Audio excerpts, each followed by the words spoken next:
Good morning, everyone, and welcome to this conference. My name is Victoria Ogunsanya, a cybersecurity analyst and a co-founder of TechNovelle. So I'll be taking us through AI-augmented threat detection and response in Zero Trust today.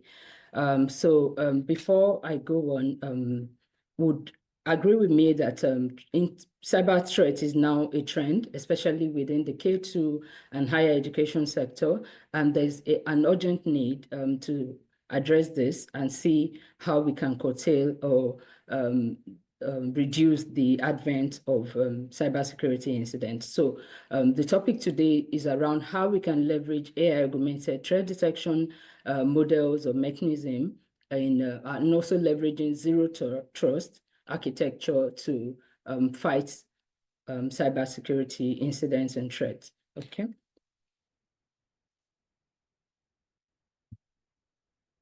All right, so the outline of what we'll be discussing today, we'll be starting with understanding what zero trust is in education, and then we'll proceed to understand the role of AI in threat detection, as well as the real-life educational sector cyber incidents and threats that have occurred in the past. We'll be looking through each of them, learn lessons from them, discuss what could have been done better. Also, we'll be discussing around building a zero trust and AI strategy, which is actually the major topic for today. What we can do, strategies that can be adopted for building zero trust and AI strategy, especially within the educational system. Another thing we'll be looking at are tools, resources, implementation models that could help in building this zero trust and AI strategy within the educational sector. And also we'll be looking at final takeaways, which is turning strategies into actions. So we'll be discussing every bit of the strategies we're going to look at today, how we can implement these strategies within our organization, especially the educational system, how we can put them into action to ensure that we achieve the result. And lastly, we'll be taking Q&A sessions for if you have questions or comments or things you want to raise, you could just take that up after at the Q&A session. So there's an option for you to drop your questions at the you could drop your questions in the comments section, and then we'll take it up from there after the presentation. Okay, so we start by understanding what zero trust is. I'm sure we've heard a lot about zero trust, zero trust. So what actually is zero trust? So zero trust is a cybersecurity approach that means never trust, always verify. In simple terms, it means within the organization, within a network, nobody should be trusted. Even the IT teams, nobody deserves to be trusted. So everybody is seen as a suspect and should not have every right, as in nobody deserves to have all authority. Nobody should be trusted. Everybody should always be verified within the organization. So that's what zero trust in layman time stands for. It's a technology that drives you having to verify everyone within the organization that is accessing your infrastructure, your devices. At every point of their access, they need to have the needed rights and permissions to be able to access any data or systems. Imagine, for instance, the example I have here, you have a key to your house, and then the old ways, once you have a key, you can enter any room in the house, right? As once you have a key to the main apartment, you have the key to every room within the house. So once you have a key, then you could enter any of the rooms. So zero trust is saying once you have a key to the main house, that key does not guarantee you access to every room within the house, right? So the key you have should only allow you access to the house alone and not every room or every corner within the house, right? So zero trust basically say for you to access a room, then you need to have the needed key. So it's not just enough for you to have a key to the main apartment. You need keys to each of the rooms or each of the segments of the house before you could access it. So I'll bring it back now to our IT infrastructure. So as an IT infrastructure person, that you have access to the Active Directory does not give you automatic access to every other infrastructure within the organization. So Zero Trust is about ensuring that every access that is given to everybody within the organization, they have the needed permission and the needed rights to have or need that access. So you don't just have an access, you should actually, your job function within the organization should warrant or need that access that you have, right? And that you have an access today doesn't mean you would always continue to have the access. So tomorrow, if there's a change or you don't have a need to access that file or to access that device or to access that network, that access right should be taken away from you. Like we all know in legacy applications, most time, administrators have rights to almost all the system without, we don't audit to see this access they've got, do they still need to have it? Are they still in need of it? So Zero Trust is about ensuring that every access is verified. We should never trust anyone. Everyone, for every access you need within the infrastructure, within the devices, within the network, there's justification for it. You should verify that the person having the access is actually in need for it. And that's basically a background of what Zero Trust is about. So next is to look at the principles that is around Zero Trust. Like I mentioned earlier, the first and the major one is never trust, always verify. Like I said, the principle requires that all users' devices must be authenticated before gaining access to resources and enhancing overall security. So in other words, no one person should have access to everything. No one user should have access to all devices.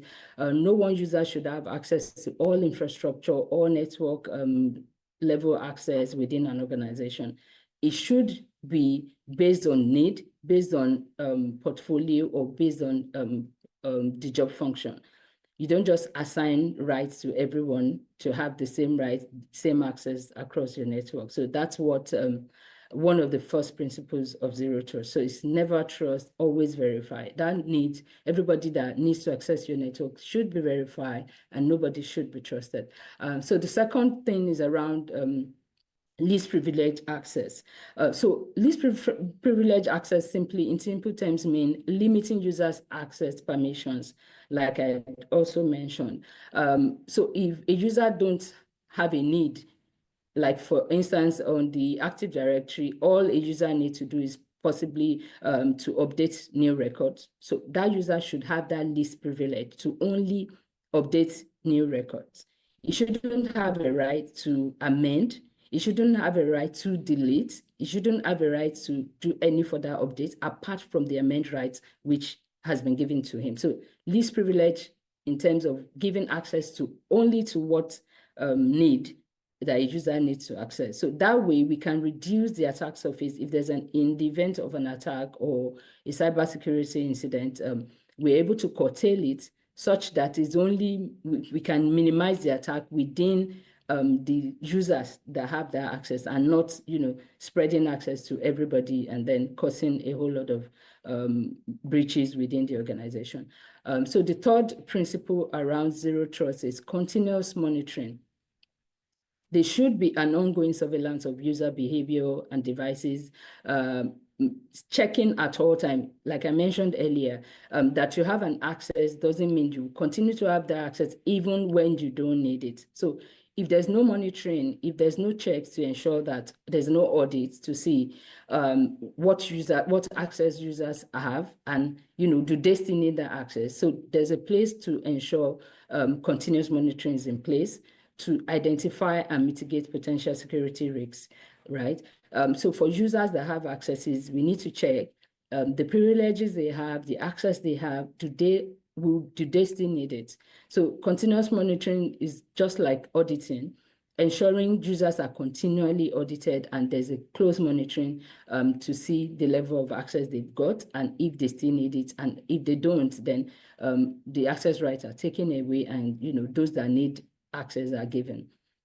And the last thing is incorporating AI, which is the basis for this conversation today. So apart from having a zero trust architecture to verify, to grant least privilege access for continuous monitoring and all, there's a need because we cannot rely on manual or traditional systems to do this alone, right? We need to incorporate AI into the zero trust architecture that we have in organization, especially within the educational sector, to ensure that on the go, some of these breaches or some of these accesses can be automatically detected rather than waiting or assigning the responsibilities to somebody to sit down and monitor. So if we have a system in place where AI is incorporated, that helps to ensure that detection and prevention is achieved faster. Okay, so we'll be looking at some zero trust scenarios within the educational sector for a clearer perspective about zero trust. So the first scenario here is students and teachers accessing learning platform, e.g. Canvas, the Google Classroom from home. Like we all know, remote learning has come to stay since post-COVID, and then some of the challenges that it has come with are security breaches, right? So in this scenario, students and teachers, like we all know, can access Canvas, they can access Google Classroom and other learning devices from home. And what zero trust measures we can put in place in this instance is conditional access based on device compliance. For instance, a device that does not have an antivirus should not be able to access the Google Classroom or any of the networks remotely, because that's indirectly introducing viruses into the network, which could lead to breaches and other security incidents, right? So another security zero trust measure that can be put in place is behavioral analysis. For instance, you have a particular user logging into the remote learning platforms at odd hours of the day, which should not be, so that, or you have a single user logging in from different locations simultaneously. That's a red flag. That shows something is not right. So that's where zero trust, these are some of the measures zero trust comes with. Another thing is implementing session monitoring to detect anomaly during use. For instance, like I mentioned, you have 2 people or 3 people logging in with the same username and password across different locations. That's a flag to show something is not right. So this is one of the scenarios, and there are so many of them. Another one is the efficient email trick, tricking a school secretary into giving up credential. For instance, a secretary or whoever within the organization gets an email a phishing email, and thereby they release their credential, their login credential. So what zero trust would help to achieve if that is implemented is that it helps to micro-segment the attack surface such that the account that is being affected will only be that of the secretary, for instance, in this case. And that means the breach surface will only be lateral, as in it's just within the things that the secretary have access to.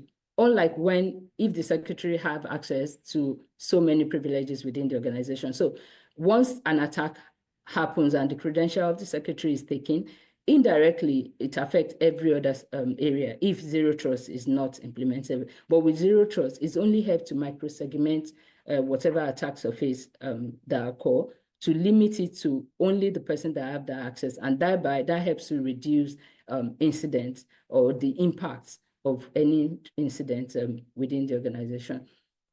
Another thing is real-time anomaly detection. It helps to identify sudden access to large file or trigger alerts when there's, access from an unknown location and all of that. So implementing zero trust has so many benefits, but what we'll be talking about today is not just the zero trust, but we'll be leveraging how we can use AI to also better improve zero trust architecture within the educational sector. Okay, so why is zero trust architecture essential? Why is it necessary in the educational sector?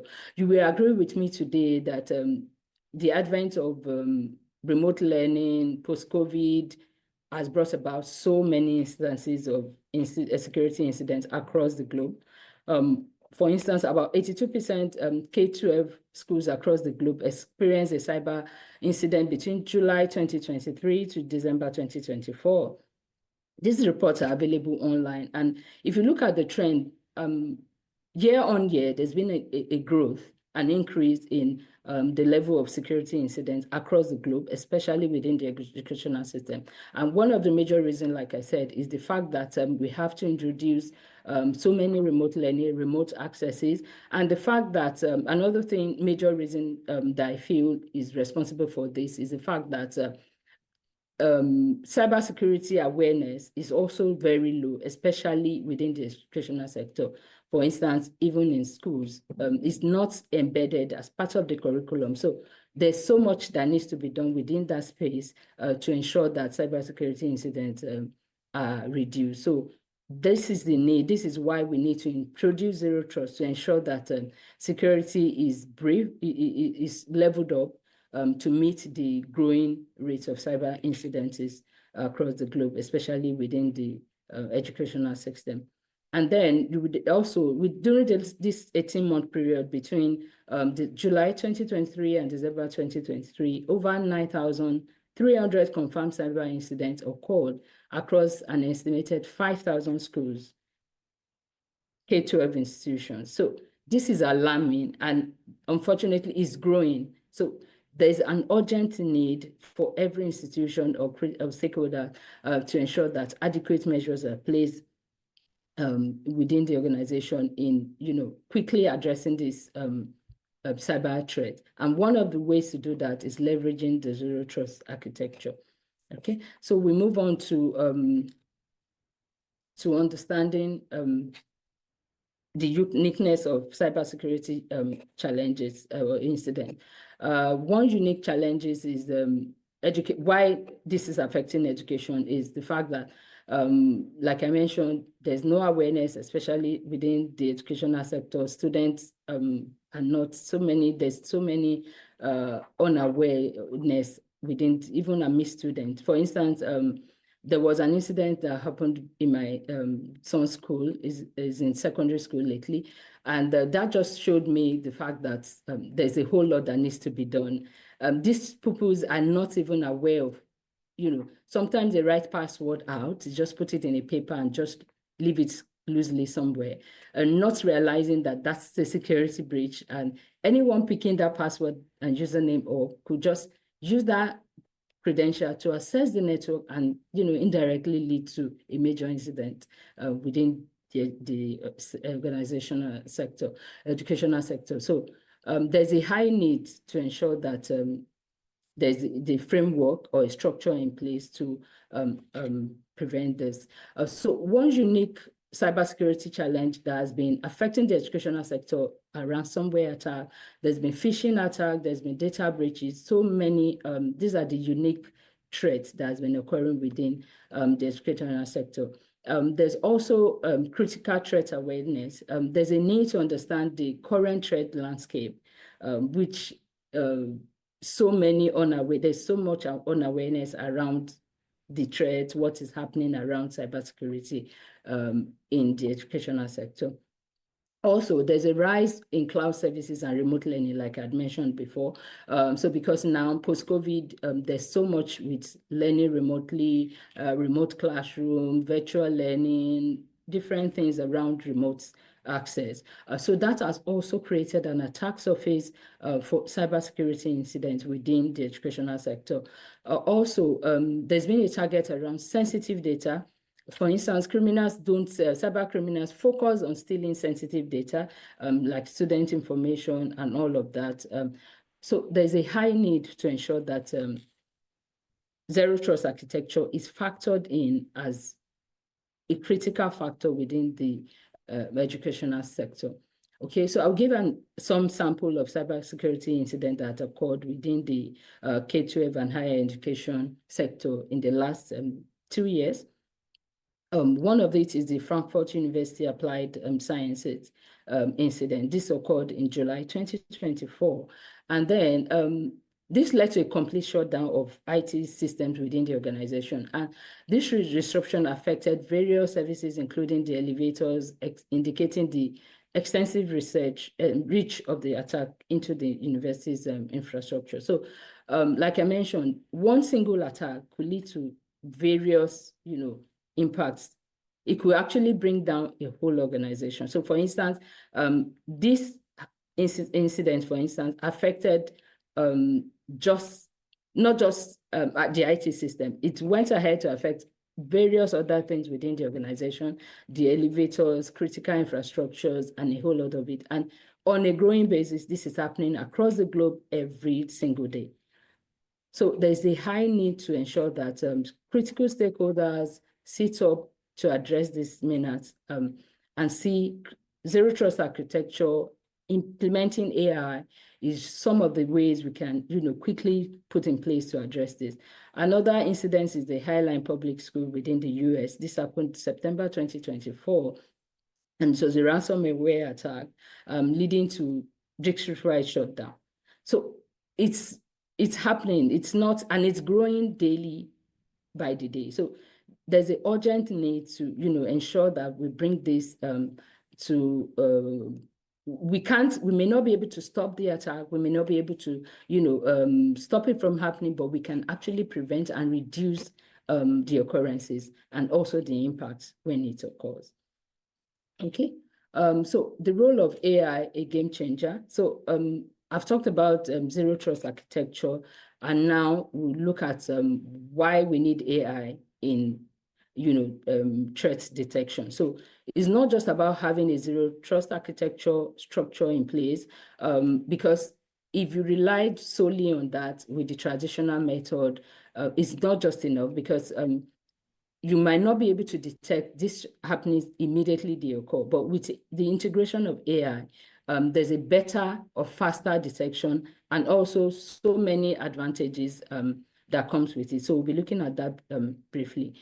So AI in threat detection is a game changer, because it's not only enable a faster response, it also helps to ensure a smarter response to cyber threat, unlike what the traditional method will help to achieve. And you would agree with me, if we leave it only to human detection, then that will take almost forever, or some might even go unnoticed.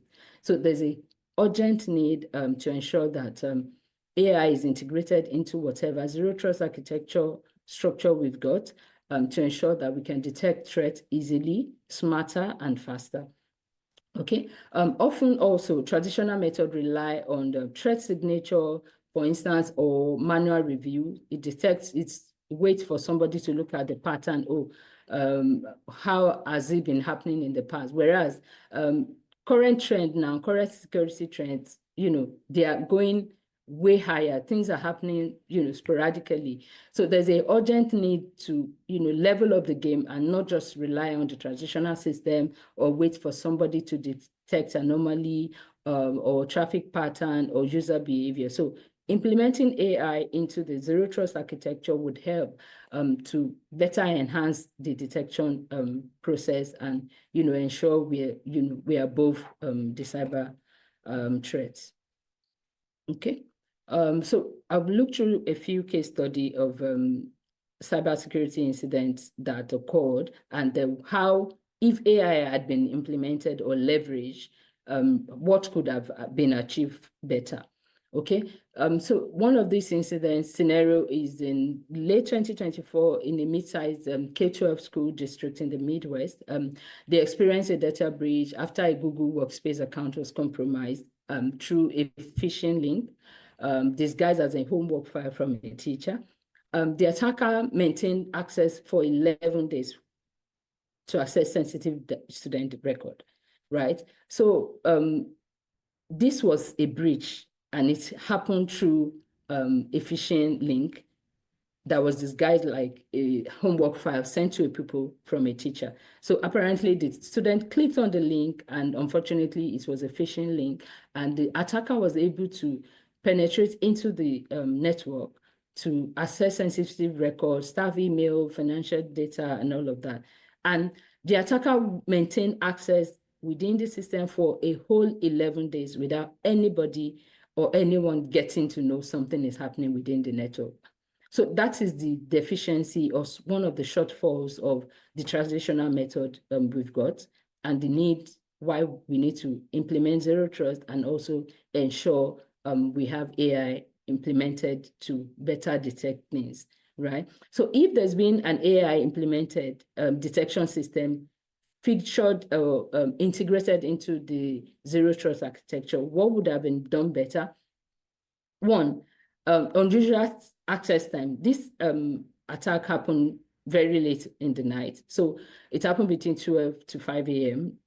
So even having an AI detection system would have been able to pick the unusual access time, because at 2 to 5 a.m., students might not be expected to log into that app at that time. However, even if they do, then the AI detection will first trigger an alert, and someone will get to check it if it's a valid session or not, and then, raise an alarm or alert, right? But that was not in place with the transitional system, which led to this breach. But if the AI integration had been with the zero trust feature, then the unusual access time would have flagged that user session to the necessary security incident team or whoever is responsible for monitoring such behaviors, and then they would have started the investigation to see, oh, is this session valid? What's happening? Who is logging in at this time? And all of that. Another thing is access to admin level system from a student account, right? So if AI had been implemented, then it would have restricted the access that this attack had to just the student's access. But because it's a traditional system that was in place, once a student's account was accessed, then because there was no zero trust also, once the student account is accessed, then automatically the attacker was able to use that student access over the 11-day period to gain access to other admin level account or systems within the organization, leading to the breach and then the attack. So also, geographical anomaly is something that AI would also have detected in this case. For instance, the login was from East Europe, and which is a different zone from where the attack had happened. So that would have been another flag, a red flag that the AI detection system would have picked to say, oh, there's something happening. And overall, it wouldn't have waited for 11 days before the detection or prompt address of the incident would have taken. So that is just a sample of how AI detection would have better handled this scenario, and then help to prevent the incident, because if it's detected earlier than the 11 days, possibly the breach might not have occurred, or some things would have been saved. The attack surface could have been reduced to only limit it to maybe student account, few student account, and not getting admin level access and, affecting critical infrastructure within the organization, okay? So these are things. So AI is able to also leverage machine learning train to detect normal user behavior, and, alert is sent within hours. So it doesn't have to wait for days before the detection happens. So that's one of the benefits, or one of the things, and how AI would have better handled this scenario if AI was implemented in this school. AI integration was implemented in this organization. Okay. So what I've talked about zero trust. I've talked about how we can integrate AI. So how do we build an AI and zero trust strategy within the K-12 and higher institution? So the first thing would be assess digital estate. We need to assess what the digital estate is. We need to identify high value assets. We need to implement continuous monitoring, educate users, and then have a test response plan. So I'll go through each of them briefly, so we just understand and bring it to perspective. The first thing is to assess digital estate. So most organizations today, especially the educational system, there's so much lapse around having an inventory that's or maybe like a configuration data management database that has a details or an inventory of all devices, application, user identity, and all of that information. So there's a need to put all of this together in an inventory such that at a go, we can know, oh, these are all the devices that are within the organization. These are all the applications. These are the user's identity. This is the network access. This is everything at a go. So this is the first thing that is essential in achieving the AI and zero trust strategy. We can't have an AI zero trust strategy or implement detection through AI without ensuring that the estates, the inventory is done properly. So the first step is to inventory all devices, user applications, user identity, and all of that. The second one is mapping the network surface and entry point, such that student portal would be student portal, right? Would only be accessible, we reduce the access level. If it's a student portal, who can access it, who doesn't need to access it? If it's learning management system, who need access to it, who doesn't need access? Administrative system also, there is need to inventory, put everything together and control, map out what the access is, what the entry points are, what are the network surfaces and all of that. Another thing that would help to assess digital estates is the use of AI-powered cyber asset attack surface management system or tools. This will help to quickly, help to put everything together. And then once there's an incident, it's easy to quickly trace or know where it's coming from, and thereby, helping to quickly detect in cases of breaches or any cyber attack or whatever. Okay. So another thing is, okay. So another, sorry, please bear with me. So the second thing will be to identify high value asset, right? So it's essential to put, like after doing the inventory, there's a need to separate what assets are high value or financial related, and for those that are not financially inclined, there's a need to, separate them. Okay, so how do we do that? Determine your institution's crown jewels. That's the critical asset, the sensitive data, kind of. Yeah, so that includes the student data, the research IP, the payroll system, cloud databases. Those are the crown jewels. Those are depends on your organization, but these are just some examples of the crown jewel or sensitive data or infrastructure. So it's essential to ensure you determine those one and separate them. And tagging asset by risk level is also something that is very crucial. You need to tag based on the risk level. That means there should have been a risk assessment prior to now to determine which risk level each asset fall under. So for sensitive one, high risk or low risk or medium risk or no risk, everything needs to be tagged.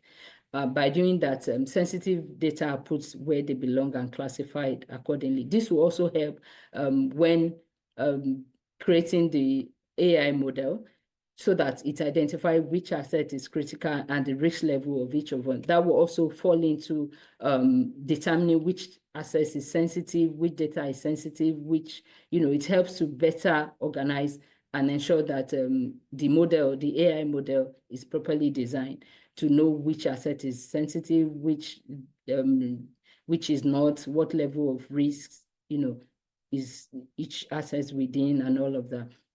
Another thing would be to apply strict zero trust control. Like I mentioned before with the example I gave, micro-segmentation is something that is essential. So if a user does not have a need for a service or a device or an access, then we should apply stricter zero trust control. Users should only be able to access what they need at every point. So because I'm an infrastructure person does not mean I would always have access to access all of the Active Directory information at every point. Sometimes that access might not be necessary. A user that only needs to update should only have an update right. A user that needs to modify should only have a modify right and not everything. So when there's an incident or a breach, then we can micro-manage or segment. If there's a micro-segmentation, then it helps to curtail or reduce the attack surface in the event of an attack. So that is how we can identify and streamline the assets to ensure that when there's a breach, it's better controlled and managed. Okay.